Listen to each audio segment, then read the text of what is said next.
Welcome to the latest edition of Cage Side Speaks. My name is 14 Fitzpatrick, and hello, folks. It's the start of the fall season, which means the leaves are going to be falling down to the ground, and the inevitability of winter is coming.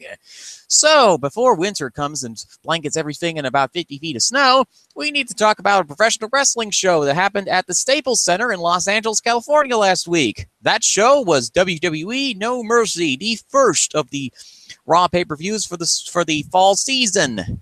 So, this is the gimmick here on Cage Side Speaks, which is the fan cast on the Cage Side Speaks community, where a bunch of Cage Insiders gathered together to talk about the show that happened, a show that has gotten some mixed reviews as of late. We have 2 returning guests and 1 new speaker to the edition of this show. First up, making his second appearance, is MDS. Good morning.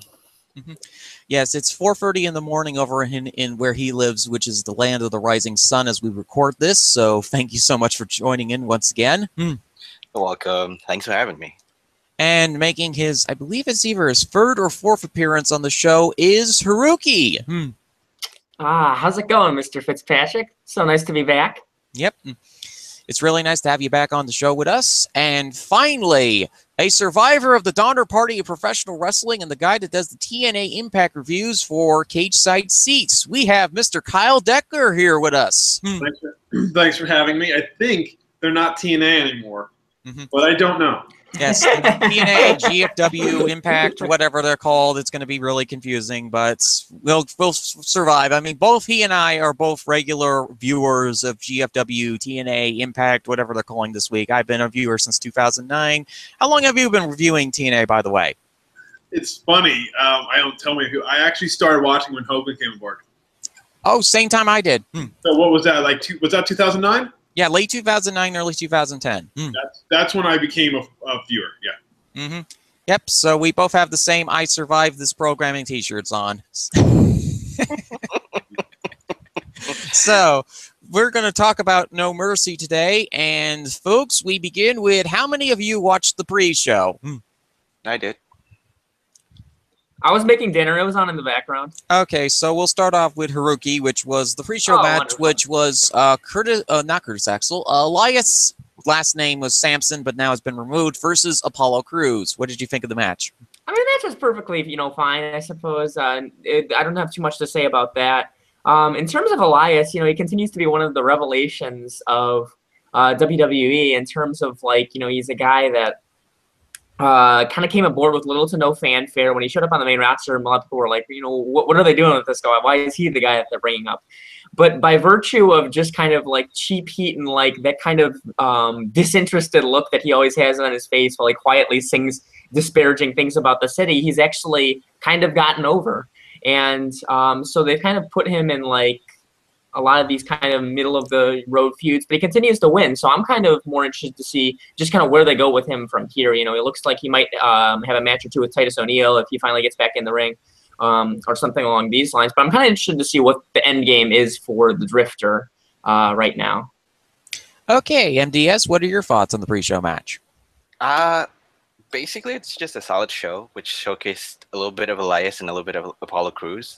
I especially enjoyed it because it's actually bringing up a little bit of the mid-card feud, and I could see that they're trying to rebuild the mid-card division a little bit with a little bit of the storyline, which is Elias facing against Titus Worldwide. It's just in the early stages, and again, like Hiroki said, Elias won for the 2nd time for facing against a member of the Titus Worldwide in Apollo Crews. So he's gathering a little bit momentum slowly but surely. To me, the match is fine. There's nothing bad or good to say about it. It's just a by the numbers kind of thing. So. Okay, coolness. Kyle, what are your thoughts on the pre-show match? I mean, there's not much to add to it. It was a match. It happened on the pre-show. I like Elias. I am a big fan of Elias. I walk with Elias.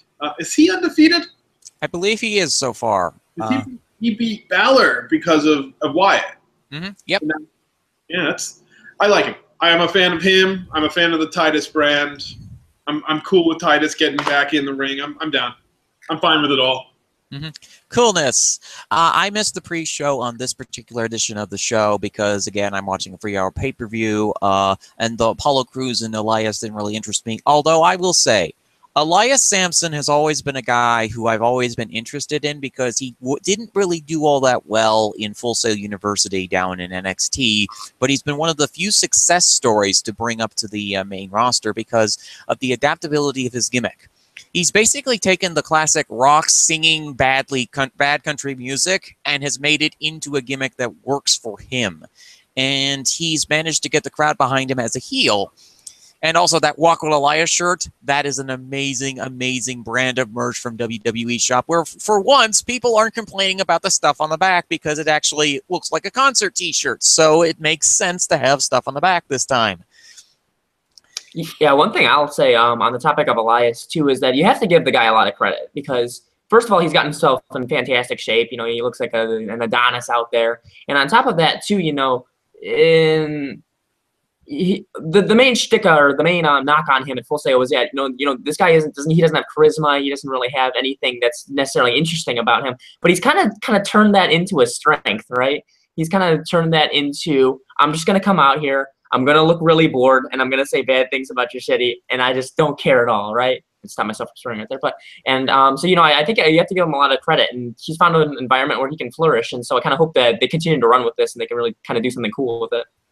I would love if WWE did a house show in my neck of the woods, and Elias would complain about the people who grow wine and grapes in my area, which is Chautauqua County, New York, which would then cause the pitchforks and torches to come out and possibly the arena to burn down, but that would be very funny to see him do that.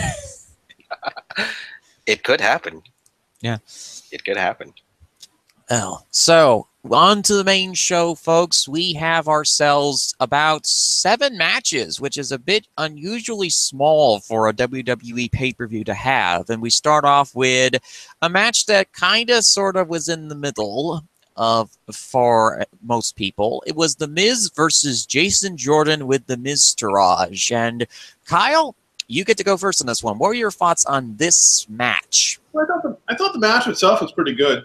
I thought it was entertaining. I love The Miz. I'm a huge fan of The Miz. He's one of the best they've got going now, and he can work a match. I think the knock on him is he's not a good worker, but I think that's wrong. I think he can work a fine match. He gets great heat. Jordan can fire up really well, so when he gets hot, he's really fun to watch.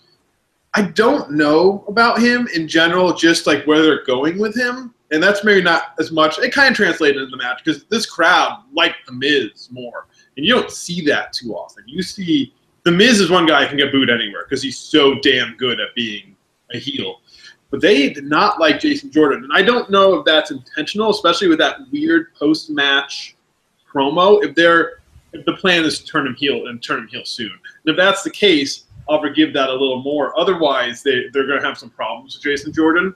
But I thought the match, it entertained me. I thought it was fine. Mm-hmm. Okay, so MDS, what were your thoughts on this match? I basically think that the match was fine. No complaints about it. There's nothing bad about the match at all. I agree with Kyle, and I think someone will curse to me about it if I say this, but The Miz has been pretty consistent as a heel during this past several years. Especially during his run with the Intercontinental title, where he can actually be at his level best by grading other people and showing that he's better than anyone else, and he can still keep the sniveling heel persona that he has by hiding behind Miztourage. But credit where credit's due. The Miz has been a fairly consistent character and performer in the ring, no matter who he faces up against, be it Jason Jordan or John Cena or Dean Ambrose or etc., and so on and so forth. The match doesn't really flow as well as it should be, but it's fine for what it is because this is just a new pairing that has been gelled up and they tried to put it out as well. So for all it's worth, it's fine. It's good. Okay, coolness. Okay, so Hiroki, what were your thoughts on this match? Yeah, a lot of the same sentiments. You know, everything about The Miz, I think, particularly, you know, his cadences before the match, during the match, like when he was stuck in the crossface. stuff like that. You know, he just really gets it, right? And he's become a veteran who continues to seemingly every year get better and better, which is just awesome to see. And so, you know, nothing but good things to say about that. Now, on the topic of Jordan, to me, this was kind of reassuring in the sense that he can put on a pay-per-view quality match. He can put on a nice match in a big environment. With that being said, that post-match thing, you know, he died 1,000 deaths out there. And I'm not even sure if necessarily turning him heel is the answer per se, because I'm not sure he has necessarily what it takes to pull it off. Like whenever he talks on the mic, it's just me kind of going like this and being like, "Come on, man." You know, so that's I think the issue that he's really got to solve right now, is just trying to find that way to connect, or at least if he's going to go full heel, you know, just because you're not connecting doesn't necessarily mean you're going to make it as a heel. So just kind of finding that place for him to really improve in his problem areas, which were kind of masked in his time at American Alpha, is I think the key for him. Mm-hmm. I think for all of us, we're all fortunate that Chad Gable was so short at that point that he basically got unnoticed for this Kurt Angle illegitimate son angle. Poor Jordan, though. What a way to talk about a person who's short, who got the short end of the stick, and actually be positive about it. I mean, he's now stuck in a tag team with Shelton Benjamin, so he's at least going somewhere with this. Whereas with this Kurt Angle gimmick, it's basically like an anchor being attached, where, you know, Chad Gable missed that anchor, but unfortunately it smacked right onto Jordan, and Jordan is now stuck in a position where he has to make the best of this gimmick. The match, I thought, was a very interesting tale of two contrasts. How some people want the athletic guy in Jason Jordan, and others want the smarmy, classic 1970s, 80s heel in The Miz. And The Miz was looking into the crowd and going, "Why are you chanting Miz is awesome at me?" He was freaking out about the fact that normally his heel thing usually works about 99.9% of the time, but in this case, in this crowd, it didn't work. Yep. I felt that there was also some timing issues in the early portion of the match where they kind of weren't on the same page at the same time. But otherwise, it was a solid enough match. It was a little bit of a slog to get through because when I watched this show, I stopped at this match because I was like, good God, this match is still going. It's only a 10-minute long match, but yet it feels like 25. That's never something that you want to feel when you're watching a wrestling match. If you want the match to feel long, it's because it's an epic, not some standard 3.5-star match between Miz and Jason Jordan. Yeah, I mean, I agree on that one, because if you want me to nitpick, number one, like I said earlier on, the pacing kind of sort of feels like a little bit off, because we feel like it's going on forever. Like you said, it's going on forever, number one. And number two, the dichotomy between face and heel isn't really seen, because if you notice on the commentary side, Booker was lambasting Jason Jordan for saying that this is the first time he's seeing this, forgetting he's been working there, and that Booker T is also lambasting him, saying that Jason Jordan doesn't deserve this spot with The Miz, basically trying to turn Jason Jordan heel. If it's intentional or not, I'm not really sure on that one, but like I said, that would kind of create the whole blurred line where the crowd would cheer on The Miz, and The Miz himself doesn't really get it. Why are you cheering me? Because I'm the heel here. Jason Jordan is the face. So if you want to nitpick, there's a few little nitpicks that you could dig your teeth in. So okay, anybody else have anything to add on with this match? Okay. So we'll move on to the next match, which was a bit of a shock and surprise to me, because if you've seen me in the past, I've talked a little bit about Finn Balor, or Balor. God, what is that sound? What is the sound of his last name? Anyway, Finn had a match for the second time against Bray Wyatt. This time, not in his demon form, but as regular Finn, guy who does gun poses and tries to act cool, even though he's not really all that cool, at least to me. But folks, what were your thoughts on this match? And we'll start off with MDS. Number one, I kind of have to go a negative on his blue gear, because it really kind of sort of made me flash back a little bit to Dave Bautista coming up with blue Batista. That's number one. Number two, I'm on a match point. It's fine. There's no there's no concern, no comment on the matchup that they have, because we've seen Bray Wyatt versus Finn Balor about 3 times by now. Number one. But on a storyline standpoint, I'd have to give it a little bit of negative, because we've seen. I've already said a couple of times already. This storyline where Bray Wyatt faces Finn Balor, the Man, should have happened 2 weeks earlier before SummerSlam. And with this coming up on this one, it's just like they're trying to tie up loose ends, just tie nicely in a little bow, which feels as if it's underwhelmed a little bit. Because I'm not personally negating or giving knocks on both Bray Wyatt and Finn Balor, because on a positive note, this is the match that I think this is by far the best match that Bray Wyatt has put so far, actually, on a pay-per-view match, even though he took the pin and lost to Finn Balor again. So on a match point, it's solid. On a storyline point, I'm slowly not getting it, and I kind of went off on a little bit of rant the last time I talked about it. So there's that. Okay, coolness. Kyle, what are your thoughts on this match? I mean, I don't know. With Wyatt, I can't really talk about him without like wondering what the heck they're doing with him for like the last 5 years. So this match, coming into this match, this was the most interested I was, because they had that little Raw match before SummerSlam. Finn put on the paint, you knew he was going to win, and then they made the story where like, well, you can't win without the Demon, and that's pretty interesting.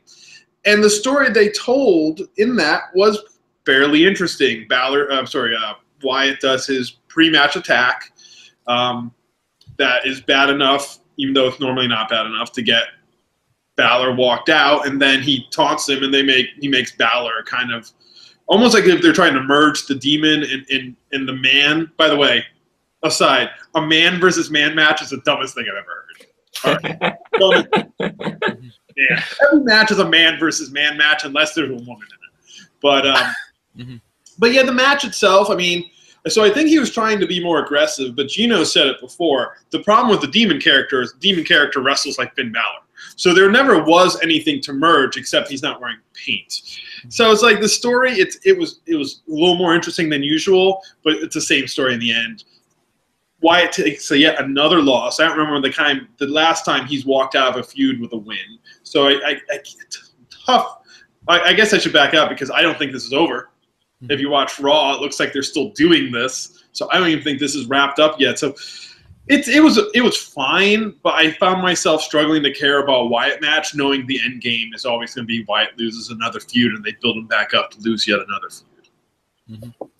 Interesting. Very interesting comments there on that. So, Haruki, what were your thoughts on this match? Alrighty. Well, all right. So let's recap what actually happened here, right? So, all right. So Wyatt loses at SummerSlam, right? But then he comes out and he's like, okay. You got me. You beat me, but you had paint on. You had paint on, so I don't think you could beat me without the paint. And then, so then they actually get to some No Mercy, and then Bray Wyatt's like, okay, you beat me at SummerSlam, and you had paint on, but I don't think you can do it without paint. But just to be sure, I'm going to attack you from behind. I'm going to bust up your ribs. You probably have broken ribs. And then he still loses. Bray Wyatt is so absolutely, totally hapless, and he has been since about, I'll always say, like, whenever I go on Cage Side Speaks and we're talking about Bray Wyatt, I swear I always bring up the night the music died for me for Bray Wyatt was the night after SummerSlam 2014, when they fed the Wyatt family to Cena after Cena got destroyed by Brock Lesnar. And then that was the point when I knew that they just didn't see anything in Bray Wyatt. And then, I thought that Wyatt had an awesome moment at Elimination Chamber when he finally won the title, which even when there were all the stirrings and the rumors about that happening, I didn't actually believe until I actually saw it. And then he immediately loses it at WrestleMania. It looks like a big goober against Randy Orton. So I mean, like, I don't know what to think about Bray Wyatt anymore. I can't take his promos seriously, despite the fact that he's a good talker. He's put on some really nice matches. I'll watch some old highlights videos sometimes, and I think about like the match he had at Royal Rumble against Daniel Bryan. And he can put on an awesome match. He can talk very well, but it's just, for me, it's impossible to take him seriously at this point. Okay, so folks, raise your hands if you thought that I liked this match, which I did. This was a shock to me because this is the second time that I've seen a Baylor Wyatt match, and I've enjoyed it. Because these two characters, I am a fan of Bray Wyatt. I like his goofy character. I like the fact that he sounds like a discounts TV horror movie host every time that he speaks. And I know that that's a negative to some, but to me, it adds to the goofy charm of professional wrestling. Not to mention the great theme song that I start humming in my head every single time I do one of these shows. Catching flies in his mouth. Do do do do do do do. So this match was one of the better matches that Bray Wyatt has had this year, and it was due to the good chemistry that he and Finn had in the entirety of the match. The opener was Bray attacks Finn, blindsides him, injures his ribs and his arm, and then proceeds to call Finn a coward because Bray's master plan in this situation, and this is weird for me to point out the booking things that WWE does, but his master plan is to basically consume the soul of the demon and try to control it for himself. So basically, he's trying to weaken the will of the man who controls the demon, which in this case is Finn.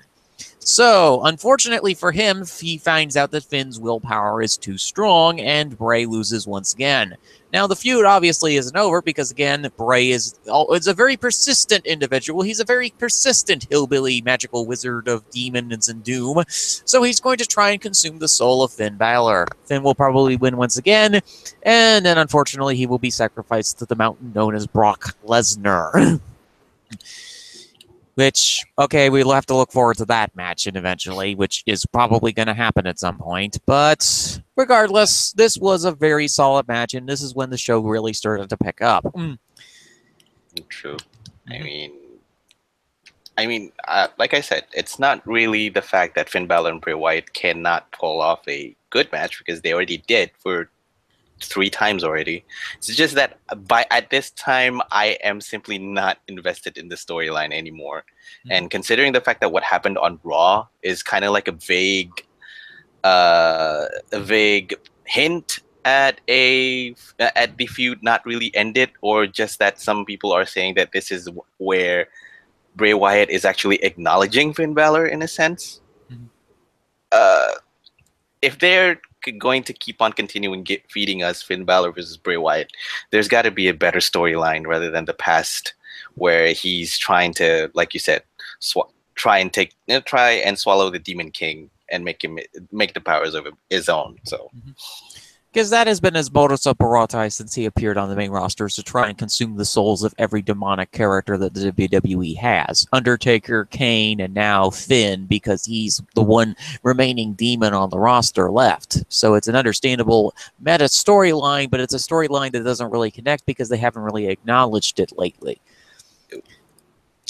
Compared, however, to the next match that we'll be talking about, the build to the tag team match between Seth Rollins, Dean Ambrose versus Cesaro and Sheamus wasn't all that good to start out with, but the match itself was fantastic, except for Cesaro having to pay an ungodly amount of money for the dental bills due to his teeth getting smashed by the ring post.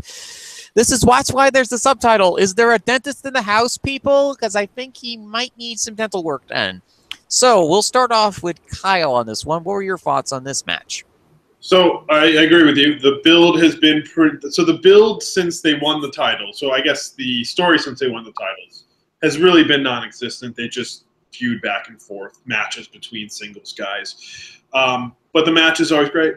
It's always great. And I feel bad, but the fact that Cesaro had his teeth knocked like halfway up made it cooler to watch. I don't want him to do that, but just to see some dude, like, he is in extreme pain, and he is out there killing it. Like, they have some great chemistry together.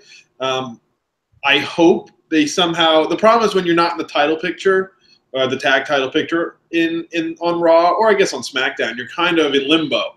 And I don't want that to happen for Cesaro and Sheamus if they're going to remain a team, because they have great chemistry. And they have great chemistry against Rollins and Ambrose, but I'd like to see those titles go back to them eventually because I want to see them keep fighting. The finishing sequence, you guys are pointing out like moves a little more than I am, but that power bomb, I think it was Cesaro who power bombed Rollins onto Ambrose, I thought that was the finish. I thought that was it. I was shocked when Ambrose kicked out, even though I figured the Shield guys were going to win. That was just a great match. Those guys just have great chemistry. I mean, they could try and drop a truck on Dean Ambrose, and it probably wouldn't affect him in a free count situation. That's how indestructible this guy has become in a tag team situation. I mean, he almost broke his neck and then came back to Raw a day later in an ambulance by claiming that he snuck out. I snuck out from the hospital just to come and beat your ass. So there's that. Coolness. Okay, MDS, what were your thoughts on this match? I love the match. The only note that I have for this one is like, oh my God, what is Cesaro doing? Still fighting with a bloody mouth? Oh my God, what the F, what the F, what the F? And somehow that elevated the match even more because we see the legitimate tough guy that is Cesaro getting, still putting in his work, even though he got his 2 front teeth kicked in. Still a gruesome image in my eyes, but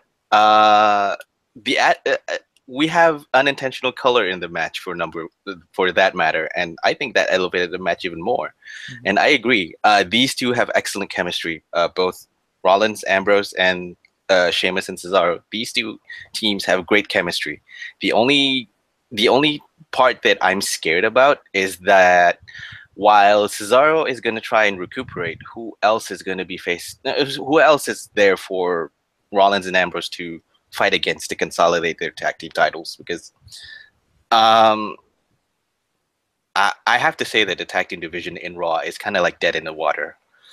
There's not many legitimate tag teams that are there. So, but getting back to No Mercy, I love the match. I think it's by far the best match in the pay-per-view. I think. Oh, interesting. Haruki, what are your thoughts on this match? All right, so on the topic of dental maladies, as a person that had 2 of his front teeth knocked out on a putt-putt golf course, I can say that it's not fun. And so, yeah, the fact that he kept going on and looked like a total badass doing it is really, really impressive. So in the match itself, I think that it was awesome. I don't really have anything extra to say about that. I thought, too, that the white noise into the powerbomb spot was incredible. And I thought that it really elevated Cesaro and Sheamus. Because if you look at it from like a track record point of view, you have 2 of the most star-studded guys on Raw right now holding the tag team titles, both Rollins and Ambrose, former WWE title holders. These guys are a big deal. And then Cesaro and Sheamus were able to stay toe-to-toe with them and basically have the advantage until the very, very end. So I thought that they came out of it looking really good. But, of course, Cesaro is going to need some time to recuperate. So I think that the point that MDS made about who's going to face them next is a really, really good one, because how do you justify anybody kind of coming up now, especially when the tag team division is thin, and kind of matching them. But in NXT, I kind of feel like the same way too, because their tag team division always seems thin, but then there always seems to be like 2 hungry guys that even if they haven't maybe been built up correctly, can kind of deliver a really nice match on a takeover. So hopefully that's the case here too. But the one other thing I'd like to say is that it kind of illustrates an interesting point about the WWE tag division, is that it never seems to be deep, but within the partners that they've had over about the past 5 years, they always seem to be able to kind of be able to put on a show-stealing match. You think about the work that the Usos have done since about like 2011, 2012, something like that. The stuff New Day has done over the past few years, and what they're doing right now over on SmackDown. And then you have groups like Cesaro and Sheamus and guys like this. So even if these divisions are thin, it kind of really goes through these ebbs and flows where it seems like we're always talking about how the tag team division really needs an up, but then they always deliver these really nice matches between the few established things that they have in the division. So. Interesting. Good that you pointed out the ebbs and flows philosophy of the WWE and its roster, as that's something I've constantly talked about over the last several years. There's always going to be an ebb and a flow in any wrestling roster and any program that you are watching on TV. The key in these situations is always the same thing: patience.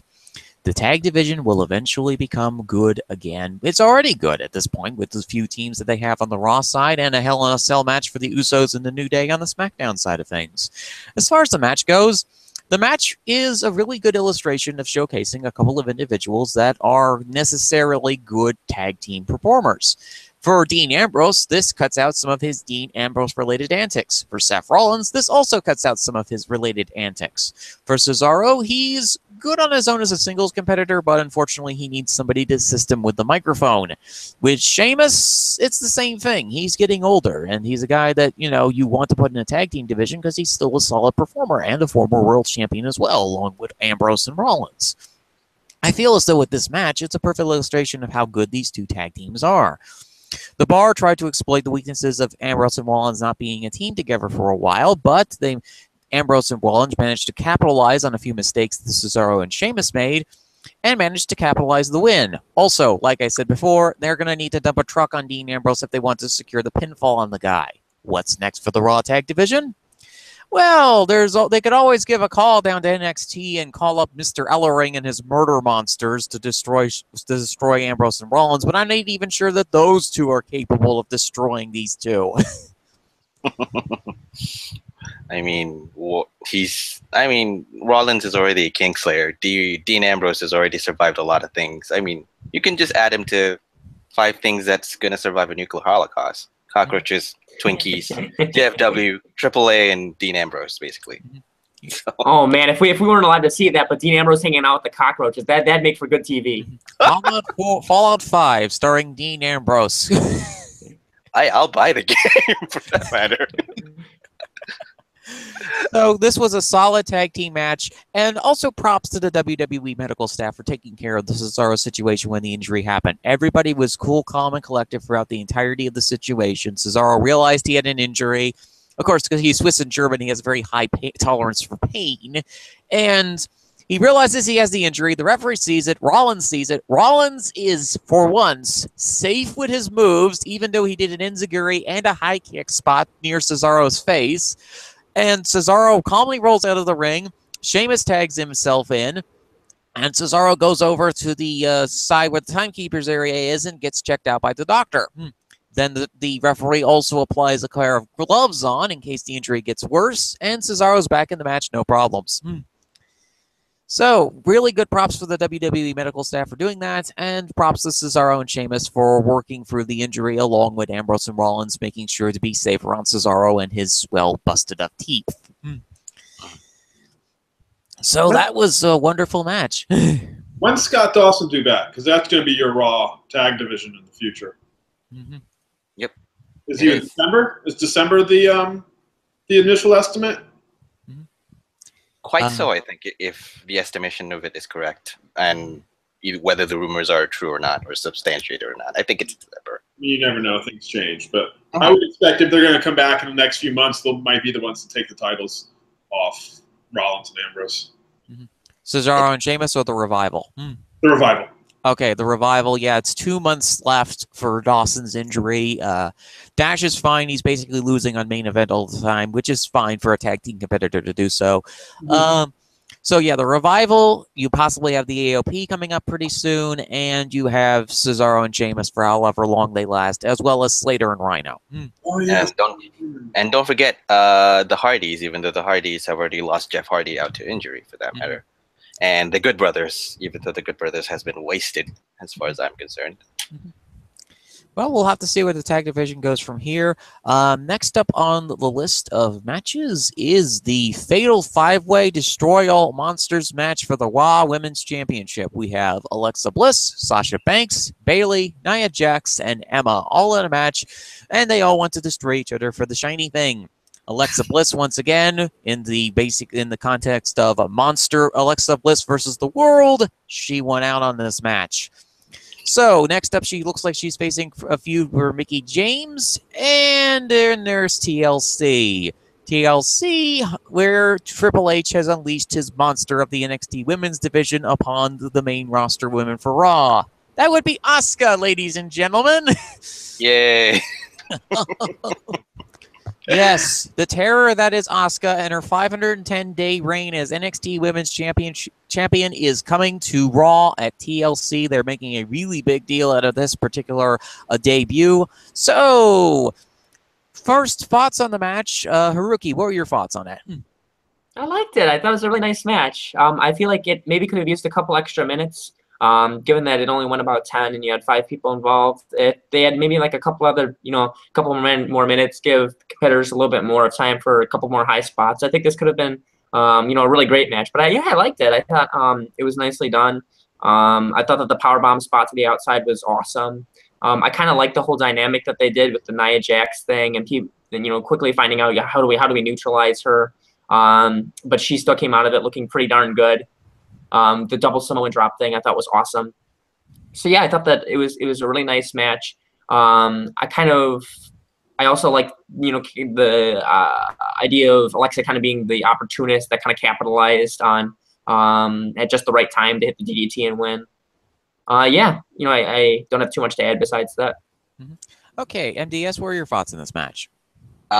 Going into the match, I wasn't looking forward to this because back in my podcast, I already spoken to it.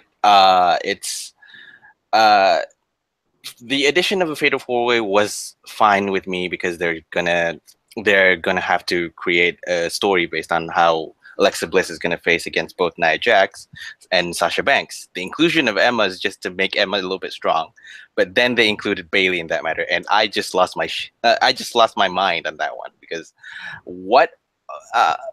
when I was going in, I was wondering who was gonna eat the pin because that's the only question that I have. And surprisingly, going into the match, and then I watched it and I just realized, okay, this is actually looking very good, and it's actually looking really good, and especially with this spot where they all attack and powerbomb Nia Jax from the apron to the floor, and that caused Nia Jax to look like she has been folded in half. And I was cringing, and I was even thinking that maybe Nia Jax has gotten a concussion a little bit, but she got up, looked like it's fine, and continued on with the match. Overall, the pace was fine. Everyone looked like they were putting the amount of work that they should, and with a hot crowd behind them, I mean, it's actually exceeds my expectation. It surprised me because I was going in with a negative thought, and then coming out from it, this was a fine match. Coolness. Kyle, what were your thoughts on this match? Yeah, I think I'm kind of on board with what you guys said. I felt there were a couple things they did, like two main, I guess, things to look for. One was how they treated Nia Jax, which I thought was very, very good. I thought every time she was in the ring, the 4 other women who did not like each other, or most of them didn't like each other, knew this is what you have to do. We have to work together, get her out, then we can kill each other. They do it. She'd be down for a couple minutes. Oh, here she comes again. She survived that one. All right, let's stop. Let's do it again. I thought that was really good. And I think they do a good job making Nia Jax look like a big deal. I actually thought Nia was walking out with the title because I feel when Asuka wins the title, then that's it. That's going to be the title reign for a while. So I figured they're going to try to get her a title reign early. And then there was the other story they tried to tell with like Bayley and Sasha that they've been telling on again and off again for about maybe the better part of a year now. Or they break up, or well, not break up. They're not really a team, but someone going heel. And like, all right, well, of course they're gonna break each other's pins up. That makes sense. It's part of the match. They both want to win, and they addressed it on Raw in that backstage segment where Sasha was a bit peeved, but it did not really play in. And I'm fine with it. I just they teased it enough, or maybe we think they've teased it because we want to see it. Maybe it's more of that. I don't think we're going to get that because I think if they're going to do a horsewomen, they're going to need all the WWE horsewomen on the same alignment, so they can't have Bayley and Sasha feuding. But they keep like teasing that stuff, and it's almost getting a little frustrating. It's like, well, you're not really doing anything with this. You keep teasing like one of you guys might turn heel, and then they backtrack, and that's the problem with that. I've had problems with the Raw Women's division for a while because of just their inconsistent storytelling. But that's a bit of a tangent. I thought the match was fine. I enjoyed the match. I just I have some issues with the division in general. I think that the division is kind of getting back on track at this point. You know, we're now in the fall season where they can do some adjustments and some resets. I mean, Alexa is going to be facing against James here for the foreseeable future, with Nia Jax probably getting inserted in at the next pay-per-view at TLC. Asuka is going to need somebody to sacrifice, and that will probably be Emma. And then we have the Sasha Banks and Bayley situation. They may not even do the horsewomen versus horsewomen match this year. They might decide to save it for next year. And as far as who's going heel, it's going to surprise folks, but I think that Bailey's going to be turning heel in this situation, and Sasha will remain as the face. Not surprising for me, actually. No, I agree. I agree. Not Yeah, it makes surprising for me because I mean, Sasha does have a lot more momentum per se. Yeah. Bailey's kind of dead in the water's babyface. and Yeah. Bailey's just got the natural ability to be a heel. She's been stuck in the same character for about 4 or 5 years now, and she's never really had a true proper heel run. And funny thing about Bailey, her character on the Indies, she was a heel.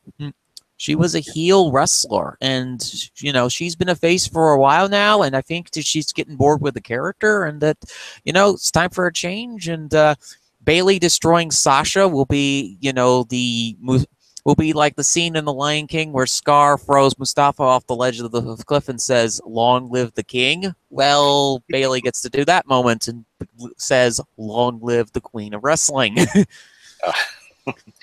I mean, okay, correct me if I'm wrong, Fizz. Bailey has been a face. Bailey has, ever since she has been introduced in the NXT, Bailey has been a face for about 5+ years now. Yeah, 5+ years. Her gimmick. She was originally a luchadora character as a heel, but then she turned face in year 1 of NXT in her NXT career. So basically, she has been going on as the fan of wrestling who got into wrestling as a babyface, and she has been keeping up the character consistently for the past 5 years. Of course, she should have a change. Because even the white meat babyface that is John Cena even had a heel turn or a heel run for that matter. So just to spicing up her character a little bit, even if they don't want to really pull off the Bay heel character, they can just add her with a little bit more aggression, a little bit more for herself rather than for her friends. So it could possibly lead to that matter, in my opinion.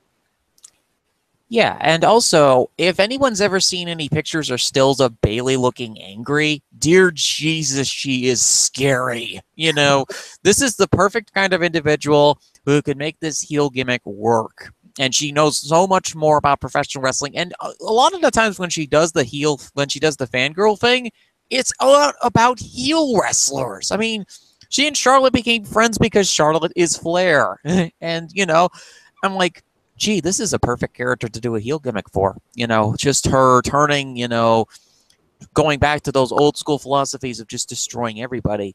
But yeah, there's potential here. There's a lot of potential in the women's division. But much like the cruiserweights and the tag team divisions, patience. It's going to take some time, but I think it will end up being pretty decent, if not really good. So after the 5-way match, our next match was, Roman Reigns decided to become Brutus for today, and Roman Brutus destroyed Jonas Caesar of Olympus in a match, which everybody was really hyped for, and it kind of, sort of, for most people, underdelivered, but for me personally, I was quite happy with it. But I want to get the panel's thoughts on this particular match. Let's start off with Kyle. Okay. So I guess I should mention, coming into the No Mercy match, I hated it. I hated everything about it from day one. I just thought it was lazy. I thought they were just like, meta is fine. I think meta stories are good when you sprinkle it in, but they kind of probably just pulled up maybe Cage Side, maybe Bleacher Report, and just took like some nasty comments and read them to each other. I didn't think there was anything clever, and I thought both guys came off looking worse because I'm a fan of both guys. I like Roman and I like John. And I came out just like, man, screw both of these guys. They're just being jerks. I'm trying to keep it clean here for you, Fizz. But yeah, so coming into the match, I was like, well, they'll put on a good match, but I don't care about it. So that hurt me coming in because I'm like, well, and they got so meta. I'm like, you guys are really talking as much behind the scenes as they're going to let you. Why would I care about a pre-scripted match then? So that hurt me. The beginning of the match was slow. And the crowd didn't care because they were like, you both suck. I think the chant was, you both suck. It picked up, and ended up being a fine match. But I think for me personally, coming into, I couldn't get into it because the story they told, I didn't like it. I really didn't like it that much that while the ending was fine and John Cena's post-Raw Talk stuff was good, but I just couldn't get into it. And I think that the build hurt the match for me. Just I wasn't invested. Oh, that's completely understandable there, Kyle. I mean, you weren't invested in the match, and like, you know, it's like both of these guys decided to start cosplaying as the Bullet Club and decided to do all the whole meta heel stuff, and it doesn't make sense to me either when the Bullet Club does it, and it didn't make sense for me to see John Cena of Rome and Roman Brutus, you know, engage in this sort of behavior. This could have just been basically Roman slays all your heroes. There we go. So, MDS, what are your thoughts on this match? I would have to say that I agree with with a little bit of what Kyle said, as well as my own thoughts about it, because on a storyline standpoint, I don't really get invested, because this is like two frat guys actually comparing themselves against each other, where you can do this better, I can do this better, and the introduction of the whole blurred lines promo, where Roman touched on John Cena being a hypocrite, and John Cena touching on Roman Reigns, saying that basically what Roman Reigns is a carbon copy of John Cena, just a little bit worse. It sort of ruined a little bit of the storyline standpoint on that matter. But then again, when I look into it a little bit more, I just thought that maybe this is a way of John Cena actually guiding Roman Reigns into a little bit of promo, which in the case, if that is the case, then it's fine, because promo-wise, they are doing better. Roman Reigns looks better coming out from it rather than John Cena. Coming into the match, though, however, yes, I have to sadly say that John Cena looks like he has lost his step on this match. So it's hard to see, because the match starts slow in the beginning, and then leading up to it, it picked up. And then when John Cena actually pulled off 4 attitude adjustments, including one on the top rope, that was the highest spot. And then Roman kicked out on all 4 of it, which was shocking, surprising, but it cemented the status that, okay, Roman Reigns is the guy of the future, the guy that WWE wanted to push. And what John Cena said after Raw, which is Roman Reigns didn't. This isn't the passing of the torch moment. It basically is Roman Reigns just snatching John Cena's torch and just taking it, making it his. So it's a poetic moment and a little bit of a bittersweet moment as well, because looking at what John Cena has done for the past 10 years plus or so, and looking like age has finally caught up to him on this one. So in a sense, I like the match, just that the storyline kind of goes 50-50 for me. So I think that's what they were probably trying to intend, was the 50-50 thing. So, Haruki, what were your thoughts on this match? I actually kind of like the build, if I'm being honest with you. I thought I was fairly entertained when they were having, at least the first week. I actually think I missed maybe like the second, third weeks or so, but at least the first week where they were kind of like going back and forth, I actually was fairly entertained by that. As for the match itself, I thought it was very good. It was very fine. You know, it was a WWE pay-per-view match with John Cena and Roman Reigns in it. If that makes any sense, it's not really supposed to be a knocker. Just it was a fairly standard match. I thought the finish was very Romanesque per se. You know, just popping up, hit the Superman punch, and then hit the spear. I think I kind of bought the finish when Cena hit the 3rd attitude adjustment, rolling into the 4th one.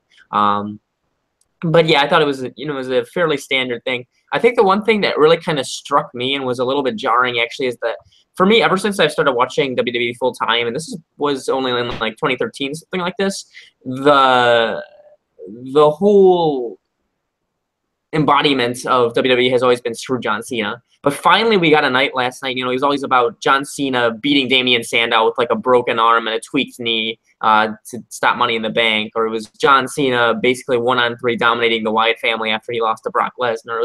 It all came back to kind of hating John Cena. But last night was finally the night where, kind of like in the sphere of John Cena having the torch taken from him, he was the guy getting a lot of the cheers. He was finally the guy that was kind of the crowd favorite. And kind of in that post-match moment where he was kind of on his knees and kind of seemed like he was kind of taking it in, it was the kind of jarring moments where it was kind of like, it's okay to like John Cena now, which was my biggest takeaway from this. For me personally, this match was a very interesting contrast of styles and philosophies and the history of the WWE in itself. We have known since about 2005 or so that John Cena has basically gone on a Caesar-esque reign of terror throughout the WWE Universe for about 10-15 years now.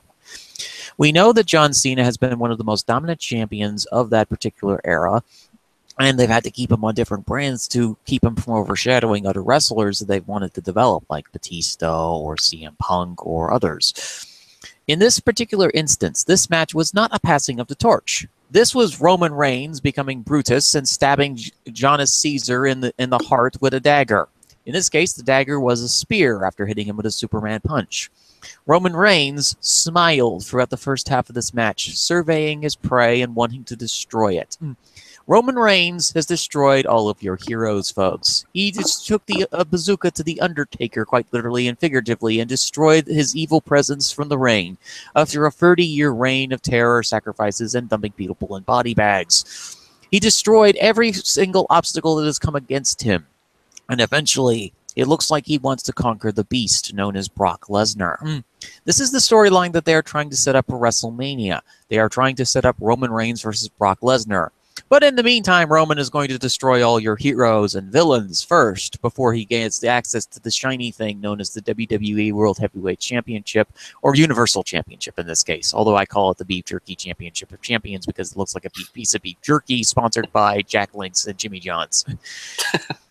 But regardless, this match matched my expectations and even exceeded it in several places. I felt as though that the match's structure and quality was extremely well done in this situation, considering the limitations of both individuals. Roman Reigns, of course, has been dealing with his hernia injury, and of course wears that hernia belt underneath his tactical armor gear. And John Cena is 40 years old. John Cena wants to do other things with his life right now, besides doing professional wrestling. He's been in the professional wrestling industry since he was a child. His father was a promoter out in the Massachusetts area for a number of years and still does promotions on occasion. He's been in the wrestling business basically his entire life. Now for the first time, he gets to explore other projects, TV deals, contracts, and all this other kind of stuff. The stuff that he lambasted and lampooned The Rock for all those years ago. Now he is in The Rock position. And, well, it's now time to pass the torch to somebody else. But instead of doing it in a traditional and noble way, Roman decided to become, once again, Roman Brutus and take the throne for himself, because this is his yard. He took the yard from The Undertaker, and now he's destroying every single one of your heroes. And I cannot wait for what hero he is going to destroy next on his rampage of terror to the WWE Universal Championship at WrestleMania. I'm waiting and seeing what is going to happen. I'm not like most Roman Reigns fans who are angry or upset about the way that he's been booked. I've been perfectly happy with how Roman has been booked over the last year and a half, 2 years, and have developed this little personal story of Roman Reigns kills your heroes. Let's watch this tale of Hamlet and see how it goes from here, because it's going to probably be a really fun ride. I mean, Roman Reigns has been he's like The Miz in a sense where he has been vastly improving, and the only knock on his character is that he's just playing himself, because he's not playing a character sans John Cena. He's just playing Roman Reigns himself. And if that means Roman Reigns himself as a silent badass who doesn't speak a lot but lets his fist or body or even his spear do the talking, and it's fine, because that's what he does. And on a professional standpoint, he is a consummate businessman. He does he just comes in, does his job, and comes out, gets paid, which is not a knock on him, because he's putting in his effort. He's putting in his maximum effort for it. So that is admirable in a sense. So it's so funny how people have wanted to go against Roman Reigns all this time, because Roman Reigns is Samoan. Do you know how much Samoan wrestlers do not care about getting booed? Because they're like, sure, boo, keep booing. You know it's scripted, right? And just this casual attitude of like, yeah, I'm here. You're giving me a reaction. I'm going to do my thing. I'm going to leave. Going to collect my paycheck. So, Kyle, do you have any further thoughts on this match? Not really on the match. As I said, I was almost going to rewatch it last night, and then I got caught up in other things because I was listening to Edge and Christian last night on their podcast, and they were putting it over. And I want to watch it, and I probably will watch it again, removed from the build I didn't like, and I could probably appreciate it more. I will say and I watched it maybe a few days prior to the event because I was away. The final promo that Roman did was really good when he kind of copied or like reversed the roles with Cena and The Rock. I thought that was really good. And I like Roman. I mean, this feud didn't do anything to hurt him for me. So I'm happy to see where he goes next. I think he'll probably feud with Joe because they haven't done that yet, and Joe's undefeated against him, and that match is going to be kicking. And I hope they do another run with Balor because he and Balor have great chemistry together, and they're 1-1. So there's your two heroes that will potentially be destroyed, along with maybe one last match with Braun Strowman, because he is, of course, the beloved Roman Reigns, beloved by all, regardless by those who cheer or boo this man, because he's already gotten your attention. He's already gotten your attention, and he's already got your merch sales. So, moving on from the assassination of John Cena via Roman Brutus, we now move on to the next match, which a lot of people were dreading because this is the Cruiserweight division, and everybody's been kind of panicking about this. Enzo Amore has now ascended to the throne after chucking the king of the Cruiserweights off the tower, known as Neville. Yes, we now all dread now that Enzo Amore is Cruiserweight champion. So, Kyle, what were your thoughts on this Cruiserweight Championship match and the angle that they did on 205 Live? The match was what they're going to get. I mean, he being Enzo Amore, ragdolled for Neville for however long the match was. I can't imagine it was more than 10 minutes, but I don't know off the top of my head. He got like 1 or 2 moves in. Neville made sure the match was as good as it could be, and he kicked him in the nads and won.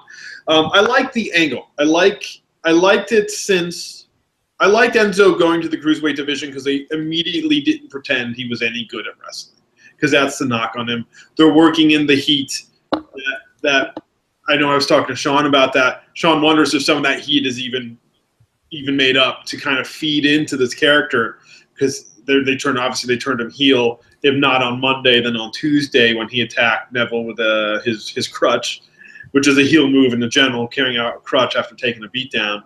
So I guess the story is going to be he's going to hold this division hostage. He's not going to defend the belt. He's probably going to wait as long as possible.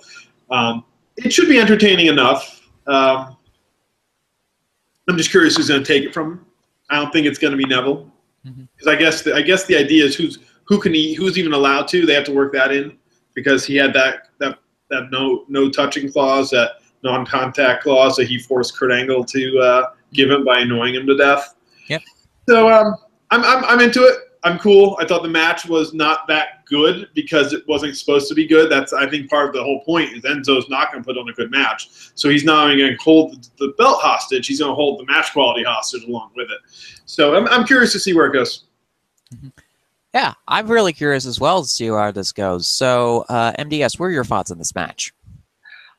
Coming into the match, I was sold onto the match because of the promo that Enzo did before No Mercy happened against Neville, where he actually kicked Neville in the nuts for the first time. I did not expect him to kick poor Neville in the nuts again for the second time coming into the match, because at the beginning, yes, we all know that Enzo really can't. If he does know how to wrestle, he doesn't really show it here in the match, because at the beginning, Neville absolutely destroys the man. And Neville even said it himself, it's too easy, and probably overconfidence, probably either overconfidence or just him knowing that he has Enzo in the palm of his hand, tries to do a little bit of shenanigan and getting the belt in, and then the referee pulls the belt out. Enzo kicks him in the nuts again and win. Because, well, going in, I think that's the only thing that Enzo can do, because he knows that he can't really out-wrestle Neville. So the only logical thing that he does is actually cheat to win. And it's highly amusing, and I enjoyed it. I can't believe I'm saying it, but I'm enjoying the heck out of it. And coming out from it with the Raw segment and the 205 segment, where he actually basically, I don't want to say it too early, where they had a double turn where Enzo finally turned heel and Neville finally turned face. I don't want to put my bags on too early on that one, but it does have a feeling that they did a double turn on that one. Even if it does mean that the whole Cruiserweight division is going with Neville against Enzo. And Taker's minion actually brought up a very interesting point for me to ponder. What if this is actually the next nexus against John Cena? Even though if you want to compare John Cena against Enzo Amore, it's like comparing it with night and day. So there's that. But the match it is what it is. I could say that it's the worst match by far in the pay-per-view for No Mercy. It's just that it's not the worst because it's bad. It's just the worst because of circumstances and how it's coming out. So there's that. Okay, coolness. Yeah, those are some very interesting thoughts there. So Haruki, what were your thoughts on this match? So I'm not too proud to admit that my knee-jerk reaction to this was much different than my one basically after Raw. So I hated it at the time. I absolutely hated it. And because my thinking was that your whole shtick about the cruiserweight division is that these are the most talented guys within the ropes. These are the guys that are going to all put on great matches, and even though they're not big, they're going to pull off high-flying acrobatic moves that nobody else can do, or they're going to give you something else in the ring that nobody else can do.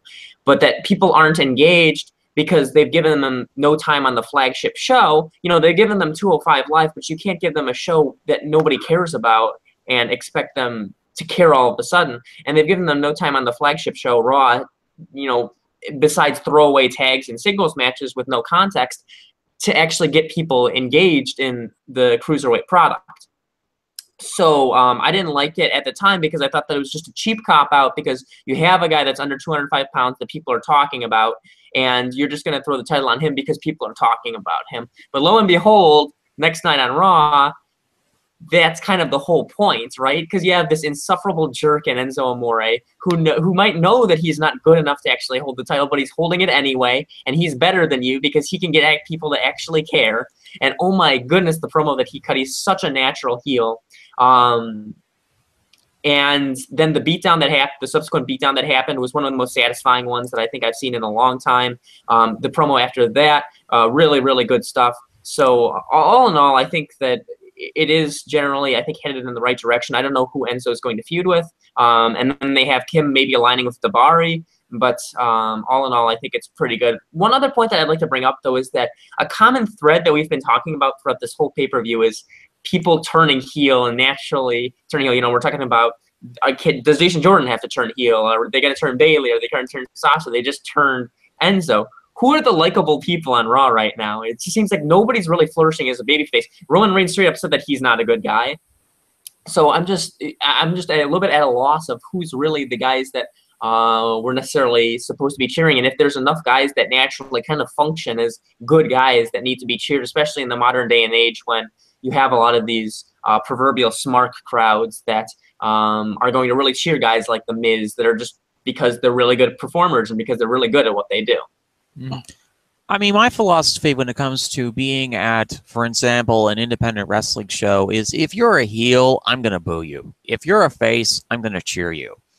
It's not any, I understand that you're a good performer, but I'm going to stick with what alignment that you have out of respect of you and your character is what you're trying to accomplish in the ring.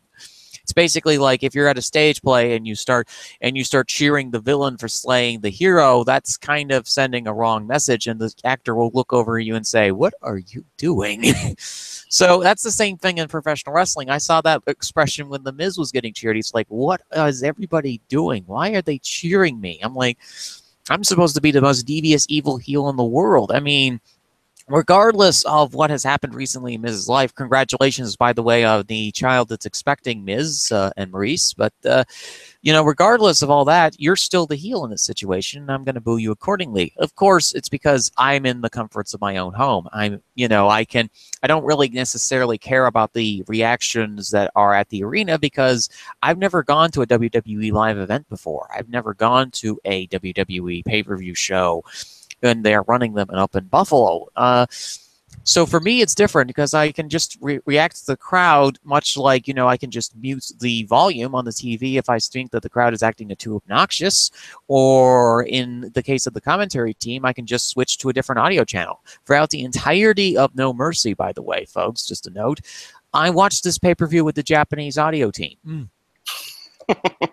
Just because I cannot stand the English announce team at all, really, with what they have right now. And so I decided to go with that. And it was very interesting to hear the live crowd reactions, because the way they have it mic'd up for the international audiences is that you can hear a lot more of the crowd noise and the wrestlers themselves talking on air when they do that. And this match was really interesting because Neville basically taunted Enzo throughout the entirety of the match, turned him into a ragdoll, beat him up, and much like the overconfident king standing on top of the tower proclaiming his greatness until somebody sneaks up behind him and decides to chuck him off the thing.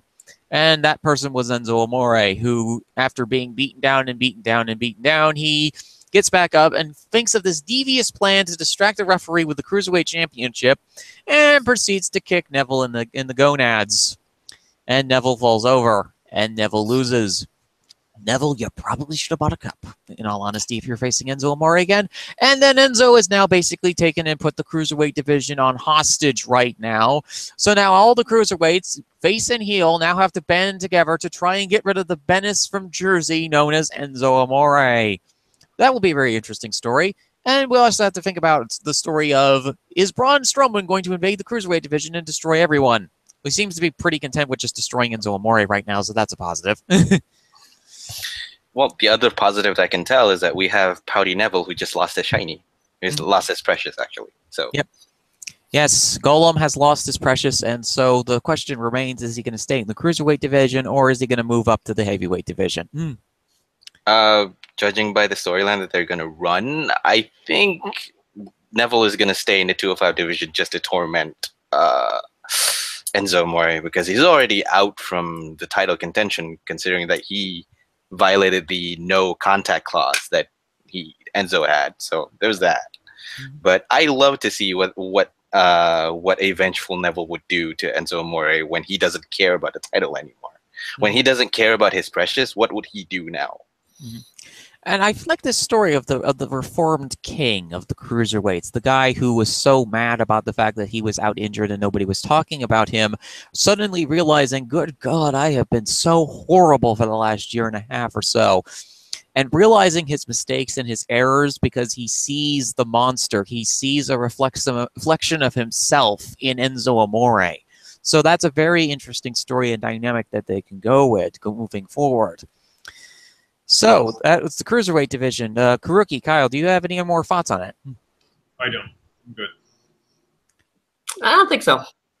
Okay, coolness. So we'll talk about the main event of the evening, which was more like watching two video game characters duke it out and spamming each other's super moves for about 8 minutes, which was Brock Lesnar and Braun Strowman with the Beef Jerky Championship of Champions, known as the Universal Championship, sponsored by Jack Link's Beef Jerky and Jimmy John's, as well as Case Tools. So this match was an 8-minute just destruction fest of Brock spamming suplexes, Braun power slamming people, and the finish where Braun took an F5 and ended up getting pinned for the pinfall.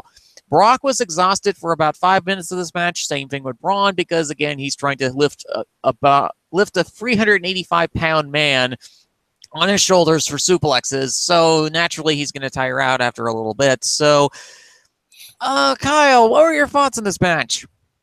I didn't dislike it as much as others. I think a lot of people were. I was disappointed at the end, but I wasn't upset with the match. I think it's a novelty to watch Brock get tossed around, because we don't get to see that. Even when Goldberg beat him, he beat him quickly. It was the element of surprise. Whereas watching Braun just kick his ass is just, it's novelty. It's fun. But the way they built Braun up coming into this, which was great. I loved the build to this match. Him standing after that suplex was probably my favorite moment of the build. Him taking one F5 and losing was a bit disappointing, because you figure, well, he's unstoppable, but this one move puts him down, especially when other moves don't seem to. I think they're just trying to build that F5 back up for Roman to kick out of it. Maybe it's a little skeptic. Maybe it's a little like a negative thought of mine, because I think that's not something I'm looking back forward to. But in the last, they built Roman's spear, and Roman took 4 AAs but got it done with 1 spear, and I think Brock took 2 or 3 power slams and got it done with 1 F5. I think they're really trying to build those moves up, and I think that's part of the reason Braun went down so easily. But I don't think it hurts Braun. I think Braun will be fine. He's got a title run in his future. Obviously, Brock is always fine because he's Brock. So it was disappointing at the end a little bit. I would prefer to see him kick out of one F5, but it is what it is. Exactly. It is what it is, and that's what happened in this match. So, MDS, what are your thoughts on this match? This is a match that happened.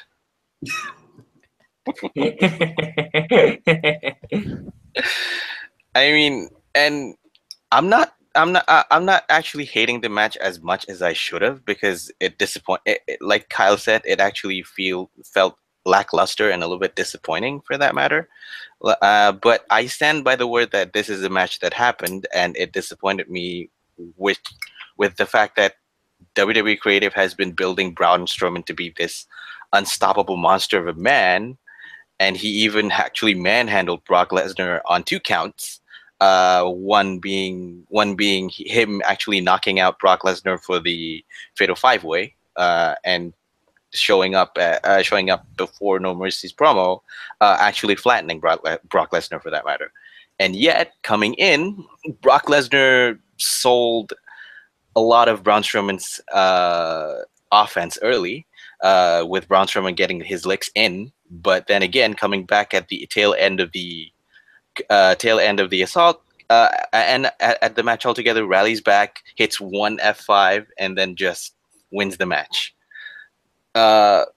Sure, I think I could see the point, Kyle's point, where he's WWE is trying to build up F5 back again, which, okay, I can accept that. Just that, and the flow of the match is a little bit jarring to me, because there's a point in the match where I think there's a miscue or even a misstep where Braun Strowman tries to feed his hand to Lesnar for a Kimura lock, and Lesnar did not see that coming and just stands up, and there's a 15 to 20 second gap where they stand and just stares and do nothing.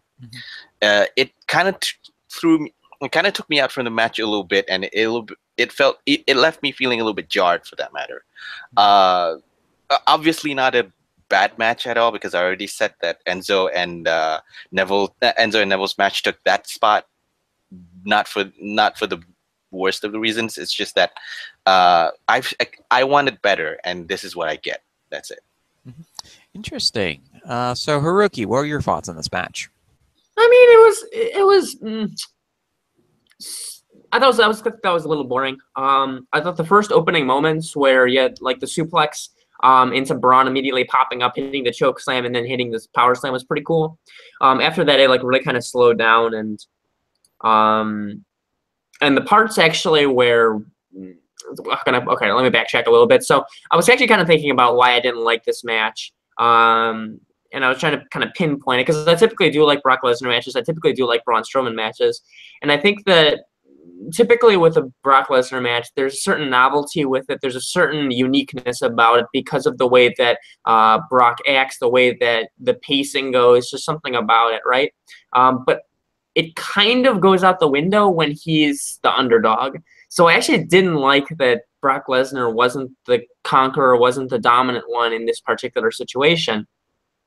Because I feel like it kind of really slowed down the pace, bogged down the pace to the point where it was just, two big guys doing moves on each other and then a finish cam with one finisher. And so I think it kind of lost a little bit of the aura of the bigness about it because of that. And so I kind of do agree with the sentiment that it was, it was just kind of a match, which is a shame too, because between these two guys and between the build-up and how these guys have been presented for about the past, for Lesnar for a few years now, for Strowman for about the past year, this should have been something that was really special. But alas, it didn't quite pan out that way. I'm not really sure what's next for Strowman here, but hopefully they have something in store for him that's meaningful. And yeah. It'll be interesting to see where they build Strowman from here, but rejoice, folks. The terror that is Braun Strowman, Universal Champion, has been prevented, at least for now. Oh, I would have loved that. I know you would have loved it, but Kyle, how long has Kane and I been celebrating the fact that Braun didn't win the shiny thing? I mean, Kane, so in the cage side orifices, Kane doesn't really talk about Braun for a couple reasons. One, pretty much the offices is just all baseball at this point. But Yeah, he just doesn't bring it up around Gino anymore. He doesn't. I don't get it. I don't think he'll listen to this, so I can kind of like bury him here. But that take, he's got to refresh that take because it's bad. It's a bad take. Kanan has a bad take on Braun Strowman.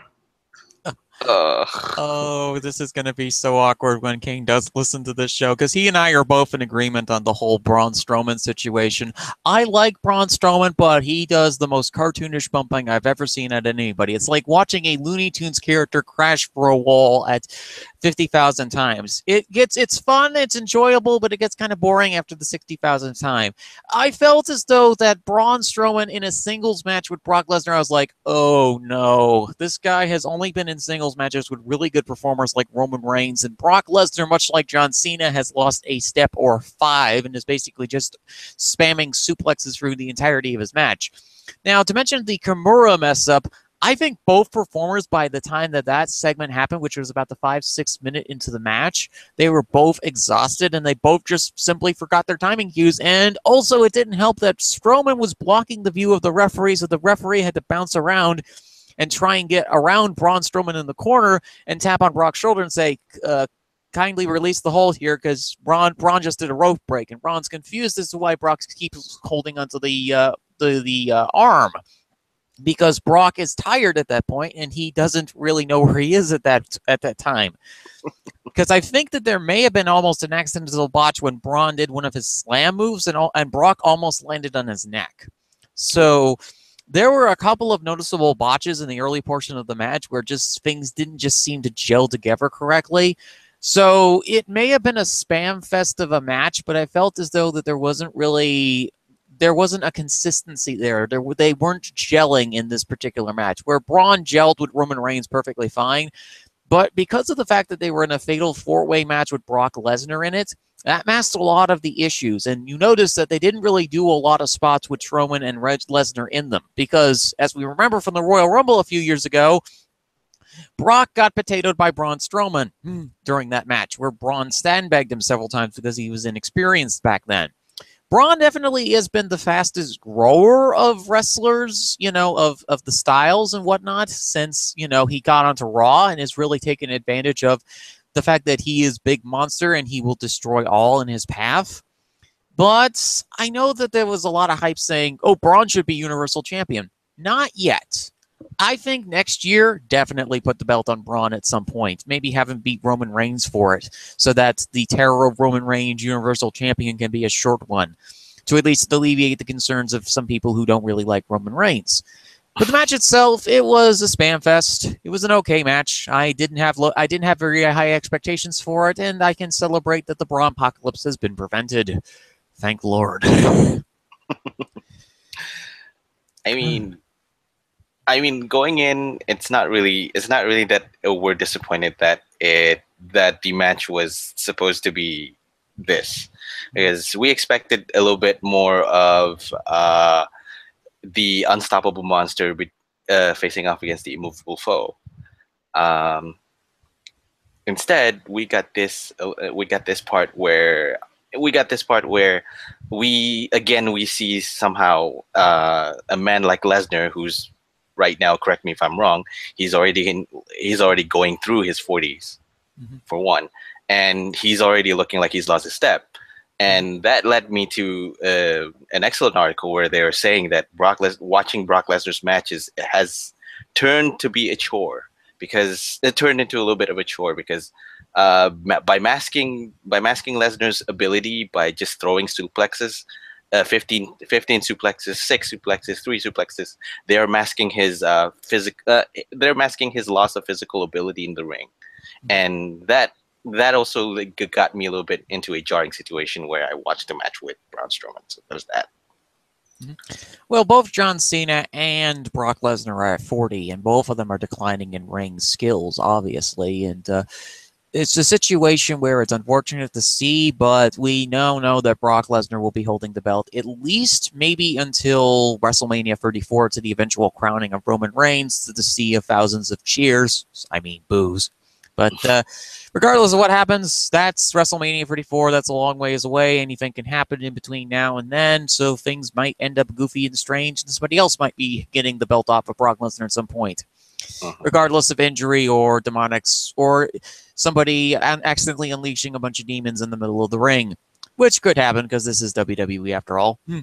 So that was No Mercy, a very interesting show and personally one of my top 5 favorite pay-per-views of the year. Let's get our final thoughts off, and Senju can go get some sleep. Let's go with MDS first. What are your final thoughts? Okay, this is your top 5 match pay-per-view of the year. Okay. Yeah. All right. Okay. I think it's not bad. I think it's not terrible. It's not good either because, like I said, Dean Ambrose, Seth Rollins versus Sheamus and Cesaro propped this up. The women's matchup, the Fatal 5-Way, exceeded my expectation coming out from it. So there's that. But then again, we have the Braun Strowman Brock Lesnar debacle a little bit. Even though that is not actually the worst match, I enjoyed it from start to finish. Some nitpicks. I did nitpick a lot on this one, so to me, I think it's just a good show where I'm entertained. I won't remember it. That's the important part, I think. So there's that. Coolness. Haruki, your final thoughts. I echo some of the same sentiments. I really don't think that there's too much of this that I'll carry into the future. I guess the one thing that I'll say is on the topic of like who should be WWE or Universal Champ and whatnot. I actually don't know what the main motivation is for WWE when it comes to choosing something like that. If they're going for something like ratings, if they just want somebody that they think can carry product into the future, if they just want it to establish somebody, and a guy like a Seth Rollins seems like a much bigger deal now than he did even maybe when he was champ, Universal Champ, I should say. So I think that on the topic of that, the only point that I want to get across is that if you have a guy that has a ton of momentum, then I think you should strike while the iron is hot. I'm not necessarily saying that Strowman should have won the title of this pay-per-view, but, when you have something like this, it's good that he's getting these high-profile matches, but what they've done with him over the past year is one of the biggest success stories that I've seen since I've started watching WWE, and that you had a really green guy that has learned really fast, and that they've given a lot of opportunities to showcase the strengths of, no pun intended, and that who has become a bona fide star at this point. So I'd like to see them just strike while the iron is hot here and just see what happens, because I think this is one of the few really organic success stories that I've gotten to see since I've started watching wrestling. Coolness. That's a very interesting thought process and opinion there, Haruki. So, Kyle, what are your final thoughts on this show? On the show, it was average. It was an average pay-per-view. I think I'm going to echo what you all said. It was a forgettable show, I think.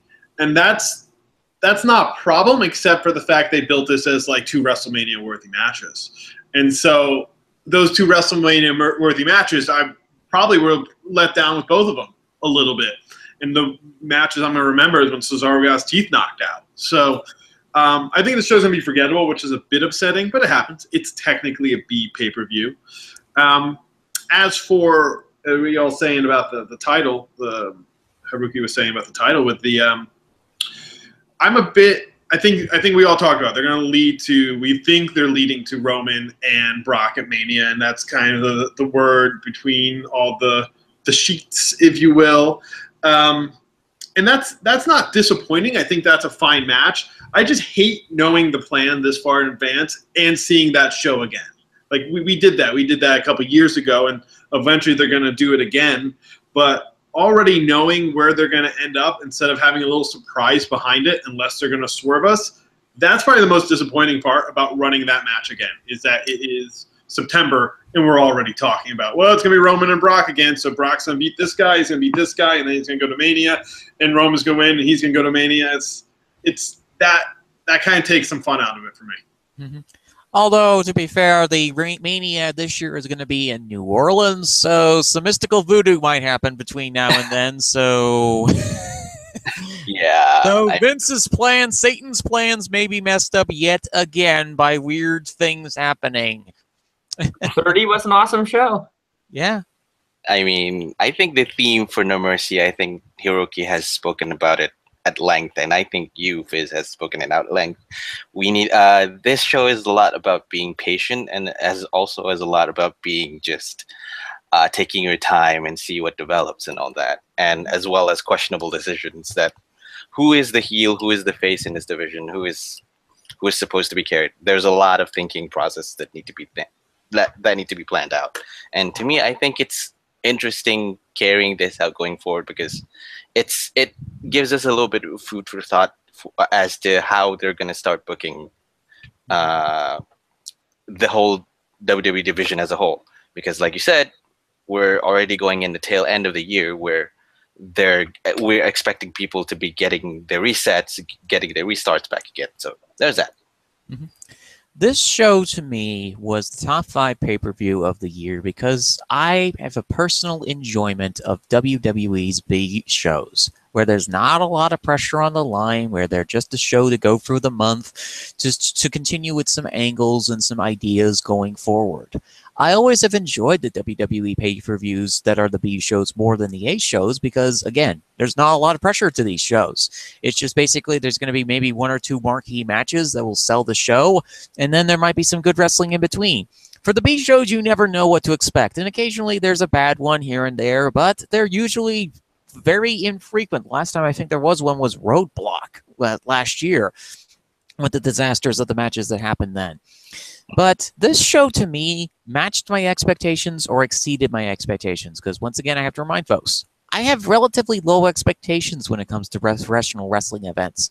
I do not expect a lot of good things to happen on these shows. Even though I am a very positive individual, I'm also highly pessimistic about what wrestling and what WWE in particular is going to do on a show. So I set my expectations low. I go in, I watched it for fun, and see where it goes. And this show was a very fun show to watch. Apart from the opener match, which is the lowest ranked match on my list of shows, which was Miz versus Jason Jordan, which felt like a slog. But beyond that, every other match besides that delivered or exceeded my expectations. As now the streets of Rome is filled with John Cena's blood as Roman Reigns is walking around celebrating the fact that this is his yard now. The monster Braun Strowman has been defeated and is now going to ravage some other village that doesn't have the WWE Universal Championship in it. The Cruiserweight division is now being held hostage by Enzo Amore. Alexa Bliss is facing the world, and the tag division is currently under the control of Rollins and Ambrose. So, there's a lot of opportunity. A lot of things could happen from here, and it's really exciting to see where everything all goes. I'm positive about it because fall is usually my favorite season for professional wrestling because that's when I got into professional wrestling, was around the fall. So it's a special time for me, and it's a special time for all of you, as thank you so much for tuning in on this edition of Cage Side Speaks, WWE 2017 No Mercy Edition. We hope you've enjoyed the thoughts and processes from our free intellectuals here on this edition of the show, and we thank you so much for watching. Next up, we have a couple of shows in the works for Cage Side Speaks. Next up is Hell in a Cell, where Shane McMahon will be jumping off something high, and Kevin Owens will try to carry him through a Hell in a Cell match, in addition to the New Day Usos and Mahal Nakamura. After that, it's TLC, or for some of you, TLA. Tables, Ladders, and Chairs, also known as Tables, Ladders, and Asuka. Because Asuka will probably be murdering something by then. Those shows will be airing in the month of October, but this is the last day of September, and we thank you so much for tuning in on this edition of the show. We thank our free panelists for joining us on this edition of Cage Side Speaks, and this show will be up on CageSideSeats.com, your one-stop shop for everything in the world of professional wrestling. Have a good day, ladies and gentlemen. We'll see you then. Bye! Thank you.